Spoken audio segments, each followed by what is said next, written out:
My question to you is, what advice would you give an aspiring writer, director who's looking to be produced? This is Thier of the Independent Film School, interviewing filmmakers whose work premiered at the Toronto International Film Festival. Links below this video to join us for the many free trainings that we offer. Hello, I have Bill Horberg here. Bill Horberg. Yes, William Horberg, if you're looking him up on IMDb, which you should be. This is a producer behind Cold Mountain, The Kite Runner, Queen's Gambit. Milk is one of my personal favorites. It's just such a breadth of work. And I've recently gotten to see Ezra, which is what brings us here. I just want to say, Bill, first of all, I love movies where there are just no bad guys. There's lots of conflict and strife, but everybody is doing their best and is operating from a place of love. It's really a movie about love. It's just such an exquisite film. And there's a link under this video if you're watching this interview to it. People leave a movie with how it ends, and this film delivers a punch. It's just, it's one of those films you'll always remember after you've seen it. So just want to thank you for the work and ask you what brought you to this film? Well, I am a spectrum father myself. And so I have an 18-year-old beautiful boy who was diagnosed with autism when he was 2. I also have a history with both Tony Goldwyn, the director, and Tony Spiridakis, the screenwriter. I was a studio executive at Paramount in the 80s. I hadn't really seen either of them in a couple of decades. But they reached out to me last year and asked me to read this script. And I just opened it, and it felt, to me, just so honest, so authentic. There's been so many depictions of autistic characters and neurodiverse characters, and it's a tricky thing to get right. If you meet one person with autism, everyone is unique, so I have a character that kind of is truthful and specific to this experience, but also kind of passes the smell test to an audience that's looking at this for the truth of their own lives. And Tony Spiridakis wrote it from the heart. He is the father of 2 neurodiverse boys. A lot of what happened in this story is, things that happened to him. And it's very much a father-son story. And even though it, is specific about this young boy on the autism spectrum, it also just touches on things that every parent has to contend with in terms of, you love your kids, you're trying to do right by them, you're trying to help them realize who they are, and at the same time, they're teaching you about who they are and what they need and kind of who you need to be and how to let go. So all of those themes are in this. And it really touched me. I wanted to get involved in producing it, and it happened to come to me right at a moment, kind of coincidental, with me starting a new company here in New York, with a partner and setting ourselves up to be a financing production company. So I was able to, bring some of the financing to the project, arrange for balance of the financing. And it was a film that needed to jumpstart because they had secured the interest of Robert De Niro, who's also a spectrum parent himself, and a very personal attachment to this. He had very set dates, if you want him, he got him from September 8th to ever, and use it or lose it kind of. And so we really had to moves quickly to put the movie together and to crew it up to find the locations. And then we knew the whole movie depended on just one thing, finding this boy. Yeah. He's in every scene and he's the heart of the movie. We also knew that we were representation. And so it meant, finding within the community, who is on the spectrum. And we had one of those miracles, he was really the last kid in the door. Really? Unbelievable. Yeah, like 4 weeks from shooting. We were panicked. Oh my God. We prepping this movie. We don't know if we have a movie. And yeah, there was like a tape came in over the weekend. You got the boy 4 weeks before the shoot.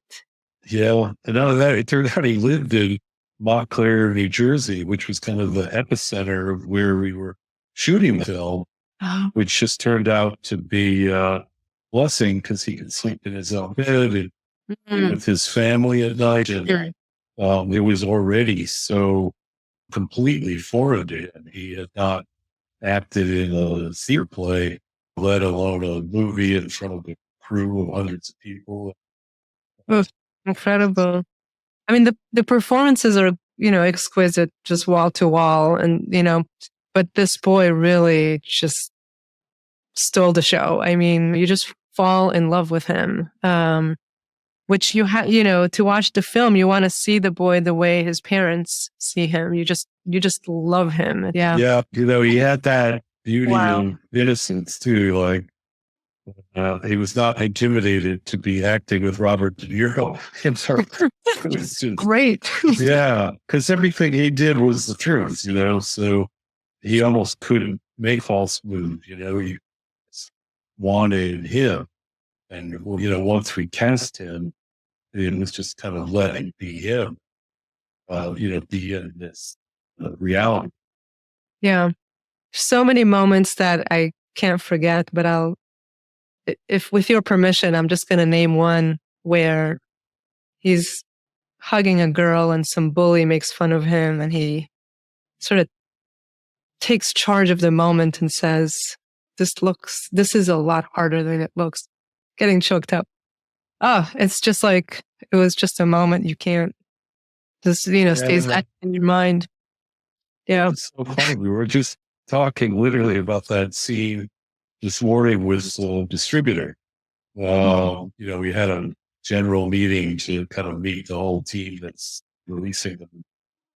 And, it was a real souffle, this movie, it was like so sensitive to the smallest calibrations of nuance. And, one of the things we heard when we were screening the cut of the movie and editing it, it couldn't come across as, a movie in which the journey of this family and the journey of the kid kind of fixed his problems, or, oh, look, now it can hug, so he's going to be okay. So that hug itself, we really spent a lot of time editorially to make it feel what it had to be, like a very hard thing for him to do. And at the same time, it doesn't mean like now he's Mr. Hugger, No. And all of those things, like the music, movies are, of course, about tone, but this just had a high degree of sensitivity to tone to allow the humor to be natural and not broad or not pushed. Can I ask you, Bill, I'm going to shift gears. Our students are filmmakers at all different points in their careers, from just thinking about it to having been at it for years and everything in between. You clearly know how to choose projects. And, would you agree that that's the secret to your success as a producer? You know how to pick them. And I'm wondering, if you were to describe how you think about what projects you choose, what does that look like? Yeah, it's funny that you put it that way, because I often think your career is kind of defined, of course, by the things you get made. There's many things that I wish I had gotten made and tried to get made. And, maybe that would have somewhat, colored my resume in a little bit differently. Oh, interesting. I guess for me, I always felt like I had to be part of the audience of whatever it was that I was trying to make, because I just didn't think I had the compass to be able to point true north and to talk to filmmakers, talk to studio executives, talk to actors, editors, whoever, and kind of say, here's, true north. Here's the best version of what we're trying to do. And in some way it's a strength, but it's also a limitation. There are people who are kind of brilliant at programming for an audience who's not them, and, making films for 18-year-olds or 25-year-olds or, no, I have to assume that movie fans. And, right. That's a skill. I just, it's like, if I read it, what is this about? What does it mean to me?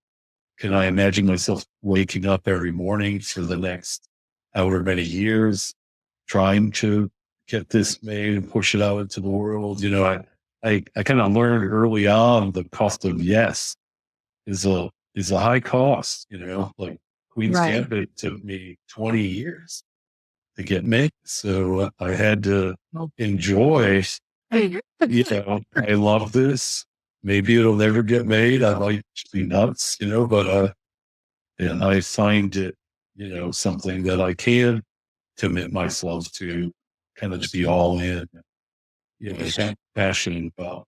I have to assume that what's special about you is that you come at your work as a producer from a very personal place. And, for me as a filmmaker, I always think in terms of what movie do I want to see?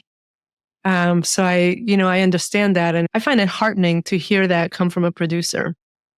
Like those of us who are spending their lives querying and all of that, we have this weird picture of a producer as this, the suit who makes these impersonal decisions. And I find it hopeful and reassuring to hear that these are personal decisions that you make. Yeah, you're describing something that, and I've spent a lot of time thinking about and involved in, which is, what is it? I was the chair of the Producers Guild in New York for a number of years, and it's unfortunate, the credit of producer really got detached from the job of producer, and it became something that was kind of commodified and could be sold as a way to raise money for movies, or to get a star whose high school best friend wants to be a producer. So, for an audience, they see a movie, there's usually certainly more than one producer, and often 5, 6, 10 producers on it. Right. You don't really know how to make sense of that, because the writer's the writer, the director's the director. Producer seems to be the only job where there could be many people. And so therefore you don't quite know what it is that any one person is doing or what all these people are doing. It's challenging part of being a producer. It's like a job that requires an explanation. No matter how long you've been doing it for. Would you give us a short description of what is a producer? And also, if I look at your IMDb page, I see a lot of producer credits and executive producer credits. What's the difference? Why do some projects have that title and the other? Yeah. Well, my shortest definition of a producer is the person who does whatever it takes. Oh, great definition. Oh, I love that definition. I'm going to steal that. But, my career has been a creative producer. So it's kind of starting with an idea, a script, a story, sometimes with a filmmaker, sometimes finding a filmmaker, trying to develop that story in whatever format is best served by, packaging the movie, trying to raise the financing, organizing the physical production, supervise the making of it, the editing, the post-production, the marketing. Just that, huh? So, yeah, there's no real cut and dry distinction between people who, could take an executive producer credit or producer credit. For me, it's like if I was involved in initiating the project and, developing it, putting it together, then I would be a producer on it, and most often the lead producer on it.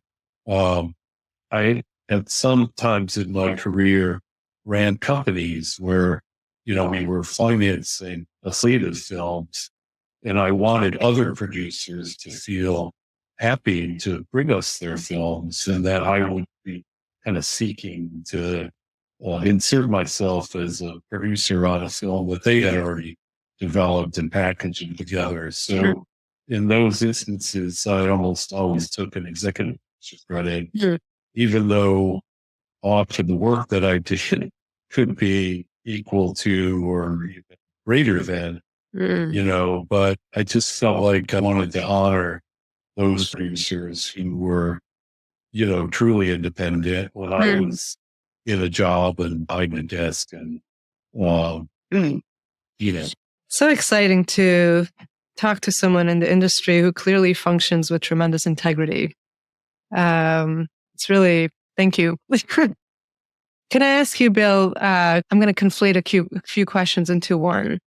So a lot of our students are writers, directors who dream about the producer who's going to come along and make it all happen. And one of the things that we teach is how to self-produce your work and be that producer you keep hoping to find, and build a body of work and kind of work your way towards the larger projects. My question to you is, what advice would you give an aspiring writer, director who's looking to be produced? And I'm cheating by throwing these into one. What advice would you give yourself however many decades ago? Like you as a 20-year-old, what advice would you give him? It's no surprise. I believe in the centrality of the producer and the essential role of a producer in making content. I don't like the word content, but in producing films, television, whatever it is. So I very much think, there should be a relationship between the filmmaker and a producer, and there's a kind of healthy tension in that relationship. And to have somebody you trust, who you feel like has your back, but is not a sycophant, and who's there to kind of have a macro view when needed, to get in the weeds when needed, and to challenge, your assumptions. And often I've seen, when somebody just has total freedom, doesn't really always result in the best work. There's something that gets forged out of, not conflict in the sense of disagreement and argument, but conflict in the sense of, is this the right way? Is this the best way? Is this the only way? And there's plenty of young people who have more experience than you do. And maybe they're not already so established in their careers that they would take time to, consider your project. In terms of advice for myself, yeah, that's a hard one.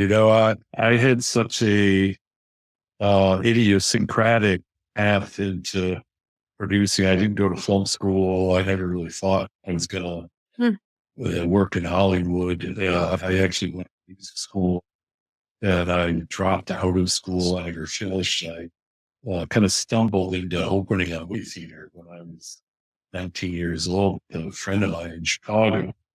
And then out of being an exhibitor, really, I kind of followed a path into wanting to make the movies, like the movies we were screening, which at that time they were all like old movies, like Hitchcock and, Truffaut and for films. There wasn't really a independent movie scene per se in the 70s. You know, that all started here with Sundance and that whole milieu.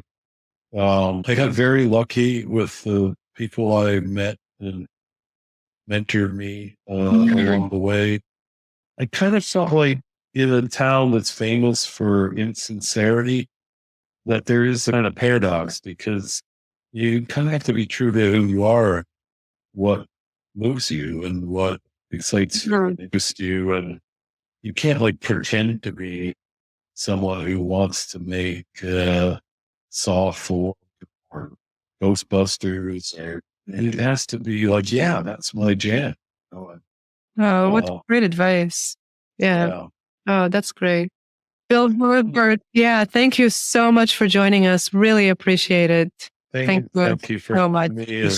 Good luck to all your students. Thank you. You've subscribed to my channel. You love these videos. It's time for that 90-minute masterclass where I help you eliminate writing blocks and arrive at your best screenplays. Join me at theindependentfilmschool.com. Link is below, and I'll invite you to my training. It is absolutely free. I'll see you there.